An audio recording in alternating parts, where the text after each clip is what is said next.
ఏలూరు జిల్లా కొల్లేరు చెరువుల లీజు వ్యవహారం చర్చనీయాంశంగా మారింది. మాజీ ఎమ్మెల్యే అబ్బయ్య చౌదరిపై టీడీపీ నాయకులు అసత్య ప్రచారం చేస్తున్నారని వైసీపీ నేతలు మండిపడ్డారు.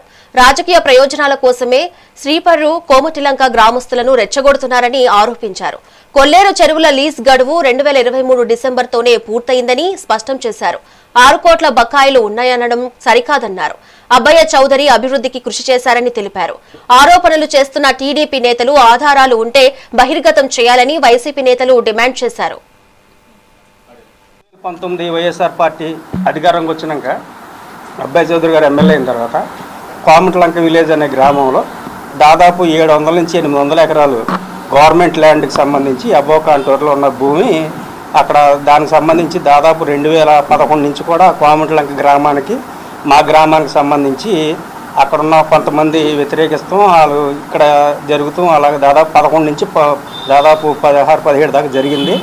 దానికి సంబంధించి శ్రీపర్ గ్రామానికి ఒక 75 ఎకరాలని చెప్పి మిగతాది ఏమైనా ఉంటే కోమటిలంకలో అని చెప్పని ఆ రకంగా మాట్లాడటం ఆ రకంగా చెరువుల్ని చేయటం జరిగింది. ఆ చెరువులకు సంబంధించి 2019లో ప్రభుత్వం నుంచి ప్రభుత్వం మారినప్పుడు దాదాపు 7 నెలలు దాదాపు 8 నెలలు గ్యాప్ వచ్చి 7-8 నెలల తర్వాత లీజులకి ఇచ్చి మా గ్రామానికి సంబంధించి అప్పుడు తెలుగుదేశం గవర్నమెంట్లు ఇచ్చిన ఎకరానికి 15,000 ఇచ్చారు.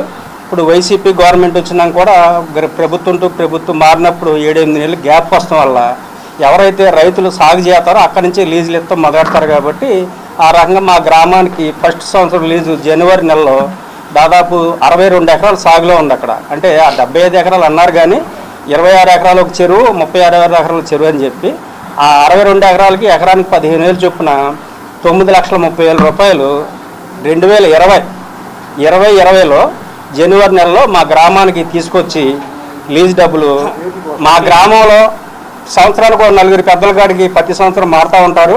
అప్పుడున్న 4 పెద్దలకి రామాలయం దగ్గర తీసుకెళ్లి 9,30,000 రూపాయలు ఇవ్వడం జరిగింది. ఈ 2019 వైఎస్ఆర్ పార్టీ అధికారంకి వచ్చినాక అబ్బయ్య చౌదరి గారు ఎమ్మెల్యే అయిన తర్వాత కోమటిలంక విలేజ్ అనే గ్రామంలో దాదాపు 700 నుంచి 800 ఎకరాలు గవర్నమెంట్ ల్యాండ్కి సంబంధించి అబ్బో కాంటూరులో ఉన్న